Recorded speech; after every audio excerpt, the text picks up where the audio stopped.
দুনিয়ার বাস্তবতা হলো দুনিয়াতে আসলে সত্যিকার অর্থে কোনো ফ্রিডম নাই। এখানে অ্যাবসলিউট কোনো ফ্রিডম হয় না।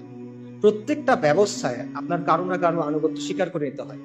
আপনার কিছু না কিছুর উপর ঈমান আনতে হয়। কোনো না কোনো বিষয়কে আপনার ধ্রুব সত্য হিসেবে স্বীকার করতে হয়। এটা থেকে আপনি বের হইতে পারবেন না।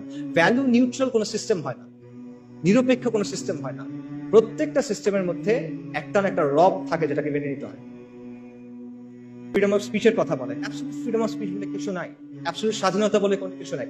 প্রত্যেকটা স্বাধীনতা হলো একটা বাউন্ডারির মধ্যে দেয়া স্বাধীনতা। দাবা খেলার সময় চিন্তা করেন, যখন আপনি কেউ যদি দাবা খেলে, সে দাবা খেলার নিয়ম মেনে যে কোনো চাল দিতে পারে, কিন্তু নিয়ম সে চেঞ্জ করতে পারে না। নিয়মটা মেনে তাকে খেলার টেবিলে বসতে হয়। সেম জিনিস, যে কোনো সিস্টেমে ওই সিস্টেমের নিয়ম মেনে আপনি স্বাধীন, কিন্তু এই নিয়মগুলো আপনি চ্যালেঞ্জ করতে পারবেন। কাজে প্রকৃত অর্থে আসলে কোনো স্বাধীনতা নাই। মানুষ প্রত্যেকটা সিস্টেমে কারো না কারো সামনে সাজদা করে। আমরা করতেছি না, আধুনিক মানুষ করতেছে না। আধুনিকতা আপনাকে রাষ্ট্রের গোলাম বানাইছে, আপনাকে মুক্ত বাজারের গোলাম বানাইছে, আপনাকে নফসের গোলাম বানাইছে। কাজে ইসলাম ছাড়া বাকি যা কিছু আছে সবকিছু হলো গায়রুল্লাহর গোলামি করা, আর ইসলাম হলো আল্লাহর গোলামি করা। তো আপনি কার গোলামি করবেন? আপনি মানুষের গোলামি করবেন, মাখলুকের গোলামি করবেন, নাকি আপনি আল্লাহর গোলামি করবেন?